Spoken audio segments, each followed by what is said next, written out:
Think you know everything about Stanley Kubrick's terrifying Overlook Hotel? From impossible architecture designed to disorient audiences to a massive fire that nearly destroyed production, the secrets behind this iconic horror location are stranger than fiction.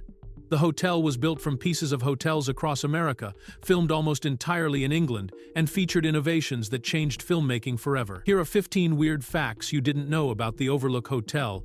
Fact 1. The hotel was built in impossible geography. If you've ever felt confused or disoriented while watching The Shining, that wasn't an accident. Stanley Kubrick intentionally designed the Overlook Hotel with architecture that makes absolutely no sense, creating a building that could never exist in real life. Throughout the film, you'll find windows that appear in places where there should only be interior hallways, doors that can't possibly lead to actual rooms, and corridors that seem to shift locations from one scene to the next. The manager's office provides one of the clearest examples of this impossible design. When Jack Torrance walks into the room for his interview, we can clearly see the hallway behind him, but there's also a large window behind the desk, showing bright daylight outside. The problem is that based on the hotel's layout, that window should be looking directly into another interior hallway, making it physically impossible for sunlight to come through. Artist Julie Kearns was actually the first person to map out these spatial problems in detail, discovering rooms that appeared in one location during certain scenes but showed up somewhere completely different in other scenes. She also found wall fixtures and furniture that would mysteriously appear and disappear between shots. When producer Jan Harlan was asked about these obvious continuity errors, he confirmed they were completely deliberate. He explained to The Guardian that the set was very deliberately built to be offbeat and off the track, so that even the huge ballroom would never actually fit inside the hotel's exterior. The audience is deliberately made not to know where they're going, creating a subtle but persistent feeling of wrongness that adds to the film's psychological horror without viewers even consciously realizing what's bothering them about the space. Fact 2. The entire interior was shot in England. Here's something that might surprise you about The Shining. Even though the movie is set in a remote hotel in the Colorado Rocky Mountains, Stanley Kubrick never actually filmed any of the interior scenes in America. Instead, every single interior shot of the Overlook Hotel was created and filmed at Elstree Studios in Boreham Wood, England, which is located just outside of London. Kubrick had moved to England years earlier and refused to travel by airplane, so he simply brought Colorado to him by building massive sets on English soundstages. The scale of this operation was absolutely enormous. Kubrick didn't just use 1 or 2 stages at Elstree, he occupied literally every soundstage on the entire lot, taking over the complete facility for more than a year. This meant that other filmmakers who wanted to use Elstree Studios had to wait until The Shining was finished. According to reports, both Warren Beatty's film Reds and Steven Spielberg's Raiders of the Lost Ark were delayed because they were waiting for Kubrick to wrap up production and free up the studio space. The reason Kubrick wanted all these stages available at once was because he preferred to shoot scenes in script order, which meant he needed every set built, lit, and ready to go at all times throughout the entire production. The sets included not just the hotel interiors like the massive Colorado Lounge and the Gold Ballroom, but also the Torrance family's apartment in Boulder, Dick Halloran's home in Miami, and even the ranger station. Assistant director Brian Cook later told the BBC that there were 300 construction people on the payroll before filming had even started, showing just how massive this English recreation of an American hotel really was. Fact 3. Room number changed at hotel's request. In Stephen King's original novel, The Shining, the haunted room where terrible things happen is room 217, but if you watch Stanley Kubrick's film, you'll notice the cursed room is actually numbered 237 instead. This wasn't a random creative choice or a mistake. It happened because of a very specific request from a real hotel that was worried about their business. Kubrick used the Timberline Lodge on Mount Hood in Oregon for the exterior shots of the Overlook Hotel, and when the management found out their building would be featured in a major horror film, they became concerned about one particular detail. The Timberline Lodge actually has a room 217, and the hotel owners were genuinely afraid that after the movie came out, guests would be too scared to stay in that room because of its association with the film's terrifying bathtub scene and other horrors. So they specifically asked Kubrick to please change the room number to something that didn't exist in their hotel, and he agreed by creating the fictional room 237. The Timberline Lodge doesn't have a room with that number, so the management figured they were safe from any negative associations. But here's the ironic twist that nobody saw coming. After The Shining became a beloved horror classic, Room 217 at the Timberline Lodge became the single most requested room in the entire hotel. Fans of the movie specifically want to stay in the room that inspired the haunted location from Stephen King's book. And according to the lodge's own website, it's now harder to book than any other room in the building. The hotel's attempt to protect themselves from horror movie fans completely backfired in the most unexpected way possible. Fact 4. Massive fire destroyed the Colorado Lounge set. On January 24, 1979, disaster struck the production of The Shining when one of the film's most important sets was completely destroyed by fire. The Colorado Lounge, which is the massive hotel lobby where Jack Torrance does his typing and many key scenes take place, caught fire and burned so intensely that it took the entire Stage 3 at Elstree Studios down with it. The cause of this devastating fire was directly related to the incredible amount of artificial lighting that Kubrick required to make the set look realistic. To simulate natural sunlight coming through the 5 large windows in the Colorado Lounge, the production needed 700,000 watts of electrical power just for the lighting alone.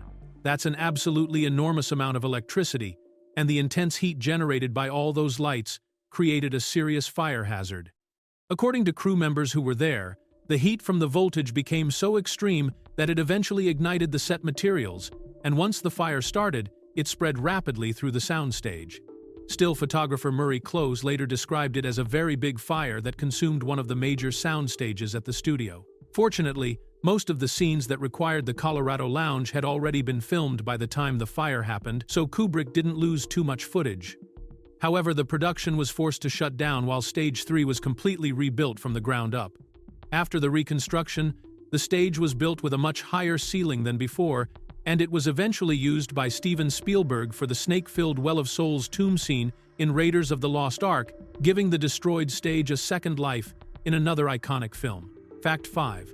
The hedge maze was filmed in 3 different locations. The iconic hedge maze, where the film's climactic chase takes place, is one of The Shining's most memorable locations, but here's something most viewers don't realize.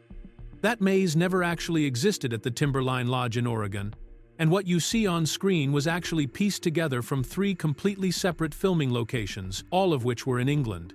The maze scenes that show Wendy and Danny walking through the hedges in bright daylight during summer were filmed on the backlot of the old MGM Borehamwood Studios, which was a different facility from where most of the other sets were built. Kubrick's team constructed this version of the maze there because there simply wasn't enough room on the Elstree Studios backlot after they had already built the full-scale exterior of the Overlook Hotel. Then, for the terrifying winter chase scenes where Jack pursues Danny through the snowy maze at night, an entirely different maze was built indoors on Stage 1 at Elstree Studios, and covered with 2 feet of artificial snow made from styrofoam and industrial dairy salt. But perhaps the most interesting technical trick involves that famous overhead shot where the camera looks straight down at the maze from above, showing Wendy and Danny as tiny figures walking through the pathways.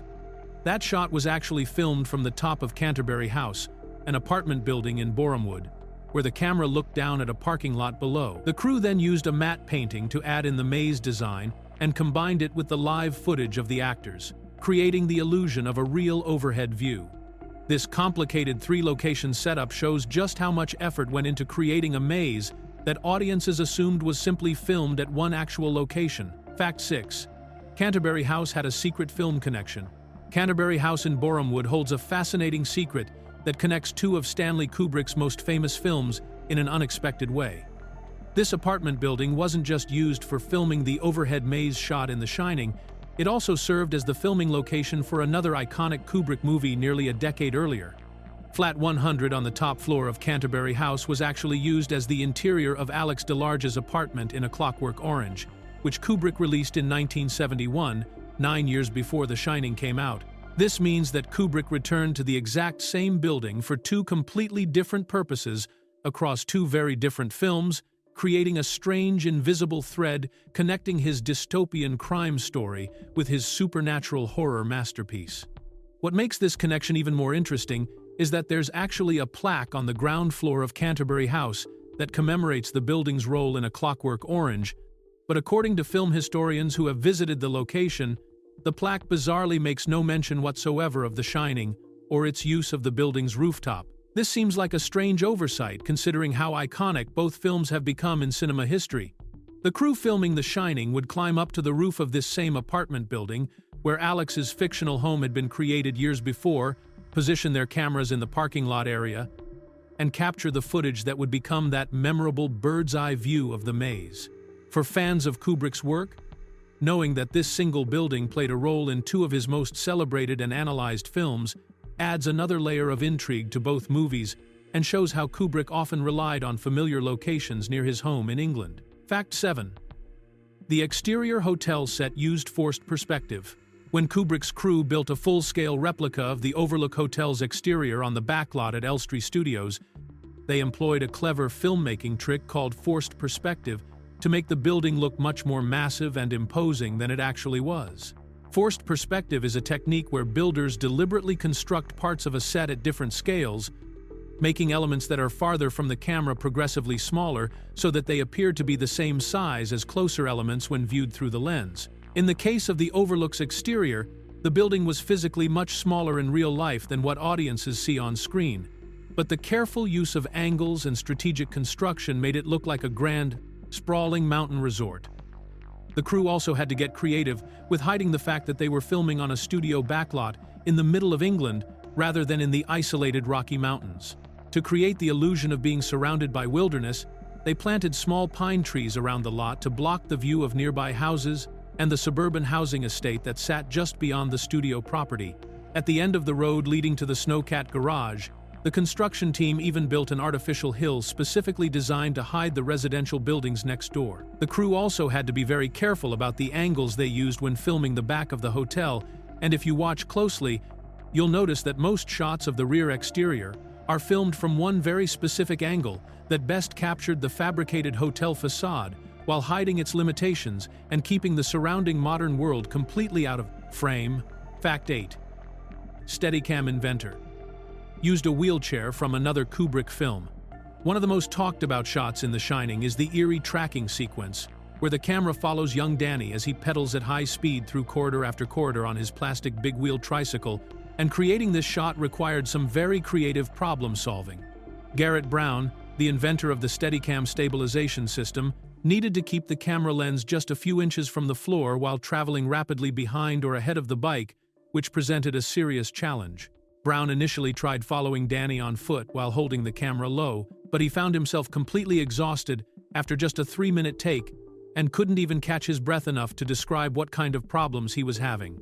He later joked that he never even tried running after the kid because that would have been completely impossible, explaining that a child on a big wheel can move incredibly fast. The solution came from an unexpected source. Kubrick still had a specialized wheelchair prototype on hand that he and designer Ron Ford had created years earlier for his 1971 film A Clockwork Orange, and this wheelchair turned out to be perfect for the job. Brown mounted the Steadicam arm onto this same wheelchair, allowing him to sit comfortably while being pushed along the corridors as he operated the camera at floor level. This setup gave Brown the stability he needed to keep the lens steady while maintaining the incredibly low angle that made the shot so unsettling and effective. The wheelchair solution became essential for capturing one of the film's most iconic and frequently referenced visual sequences, proving that sometimes the best filmmaking tools are the ones you already have sitting around from previous projects. Fact 9.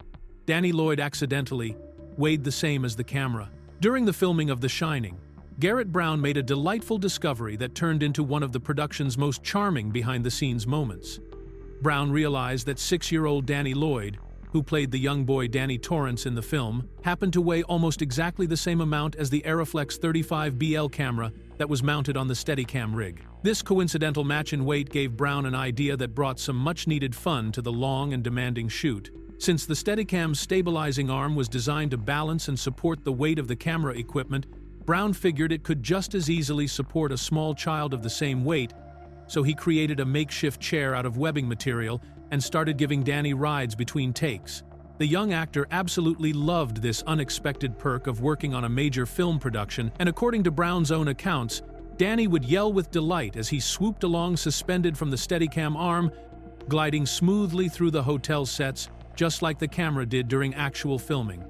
Behind-the-scenes photographs from the production show Brown operating the Steadicam with little Danny happily riding in his improvised swing, clearly having the time of his life on what Brown called his new swing ride. Brown later mentioned that he felt a bit regretful that he hadn't thought of this idea earlier when his own son was young enough and light enough to match the weight of a camera.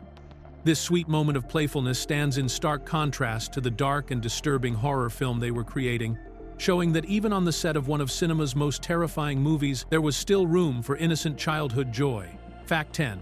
Kubrick invented low-mode Steadicam for this film. Stanley Kubrick's specific vision for The Shining directly led to one of the most significant innovations in camera stabilization technology that's still used in filmmaking today. When Kubrick first contacted Garrett Brown about working on the film, he sent a telex message asking a very important question about whether the Steadicam could shoot from barely above the floor because he wanted to trail 6-year-old Danny riding his big wheel through the halls of the Overlook Hotel. At that point in time, the Steadicam couldn't actually go much lower than the operator's waist height, which wasn't nearly low enough for what Kubrick had in mind. This challenge pushed Brown to quickly get to work on solving the problem, and his solution became known as low mode. Brown created an inverted mounting system where he flipped the entire camera rig upside down, putting the camera on the bottom of the post instead of on top where it normally sat. This allowed the lens to be positioned anywhere from 18 inches off the ground down to just a few inches from the floor, which was exactly what Kubrick needed for those iconic shots of Danny's tricycle speeding through the corridors. The low-mode bracket that Brown invented for The Shining turned out to be far more than just a one-time solution for a single movie. It became one of the most important extensions to the Steadicam system since the device was originally invented, and it remains an essential tool for cinematographers around the world. Filmmakers now use low mode regularly for all kinds of creative shots that require the camera to be positioned close to the ground. And it all started because Kubrick asked a simple question about following a child on a tricycle. Fact 11. The kitchen was actually an office. For more than 4 decades after The Shining was released, fans and film scholars assumed that the elaborate kitchen set where Dick Halloran gives Wendy and Danny their tour was built on one of the many sound stages at Elstree Studios, just like all the other interior locations in the film. However, this assumption turned out to be completely wrong, and the truth only came to light in 2024 when a documentary called Shine On, The Forgotten Shining Location, revealed a surprising secret about where that kitchen was actually filmed. The kitchen set wasn't constructed on a soundstage at all, but was instead built inside an actual office space at Elstree Studios that the production team repurposed and dressed to look like the Overlook Hotel's massive commercial kitchen. This was a very unusual choice because Kubrick had access to every soundstage on the entire lot, yet for some reason he decided to convert an office into a kitchen set instead. The warehouse area that housed this office was located adjacent to the art department at Elstree, making it a convenient but unexpected filming location. What makes this revelation even more interesting is that nobody in the film community knew about this detail for so many years, even though The Shining has been one of the most analyzed and discussed films in cinema history. The documentary's discovery shows that even after decades of intense scrutiny and research into every aspect of the production, there were still hidden secrets waiting to be uncovered about how Kubrick and his team created the world of the Overlook Hotel, proving that this film continues to surprise people even 44 years after its original release. Fact 12. Unused helicopter footage ended up in Blade Runner. When Stanley Kubrick sent a second-unit crew to film the opening sequence of The Shining, where Jack Torrance drives his yellow Volkswagen through the mountains to reach the Overlook Hotel, they captured an absolutely massive amount of aerial footage. The crew shot a total of 17 hours of helicopter footage along Going to the Sun Road in Glacier National Park, Montana, which is far more material than could ever be used in just one film's opening scene. Most of this beautiful mountain scenery ended up on the cutting room floor, but it didn't go to waste. 2 years later, director Ridley Scott was working on the original theatrical cut of his science fiction film Blade Runner, which came out in 1982, and he found himself facing a problem with the ending. The studio wanted a happier conclusion than what Scott had originally filmed, so he needed additional footage showing the main characters escaping into the wilderness. Scott had a wide aerial shot of his characters driving away, but the distant landscape footage he had filmed in California was ruined by cloudy weather and didn't match the feeling he wanted. That's when Scott remembered the stunning helicopter work from The Shining, so he contacted Kubrick to ask if he could use some of the unused footage. Kubrick was a fan of Scott's previous film Alien and agreed to help, with one condition. He told Scott he could use any of the helicopter footage he wanted, as long as it wasn't material that had actually appeared in The Shining itself. According to Scott, Kubrick sent him 17 hours of unused aerial footage the very next day, and those sweeping mountain shots ended up providing the final moments of Blade Runner's original ending. Fact 13. The elevator blood scene used hundreds of gallons. One of the most terrifying and memorable images in The Shining is the moment when elevator doors slowly open and a massive wave of blood comes gushing out into the hallway. And creating this shot was an incredibly complicated and stressful process for everyone involved. The production crew spent weeks and weeks preparing for this single scene, trying to get the quality, color, and consistency of the fake blood exactly right. According to Kubrick's longtime assistant Leon Vitali, they needed the blood to look as natural as possible under the bright studio lights, which meant it couldn't be too red or too thick. The consistency was especially important because they were going to be pouring out between 200 and 300 gallons of Kensington Gore fake blood for each take, which is an absolutely enormous amount of liquid. The mechanics of the shot presented another major challenge because having that much pressure inside a confined space like an elevator meant there was a real risk it could burst or fail catastrophically. On the day of filming, the crew topped off the elevator compartment with all that fake blood and set up 4 different cameras with different lenses and film speeds to capture the entire gory spectacle from multiple angles at once. To protect themselves from the impending flood of red liquid, the camera operators actually climbed inside oversized wooden chests so they wouldn't get completely soaked. The crew had to work very quickly because the elevator couldn't hold all that liquid for very long, and if you watch the scene carefully in the finished film, you can actually see the blood starting to leak through the cracks before the doors even fully open. Fact 14. Kubrick couldn't watch the blood elevator being filmed. Stanley Kubrick was famous throughout the film industry for being an incredibly meticulous and detail-oriented director who wanted to personally oversee every single aspect of his productions, but when it came time to actually film the blood elevator scene, he found himself unable to watch it happen in real time. This wasn't because Kubrick had any fear of blood or gore, but rather because the enormous amount of preparation that went into setting up this one shot had made him too anxious about the possibility of something going wrong. The crew had invested weeks of careful work into perfecting every detail of the scene, from mixing the exact right shade and consistency of fake blood to engineering the mechanics of the elevator so it could safely hold hundreds of gallons of liquid under pressure.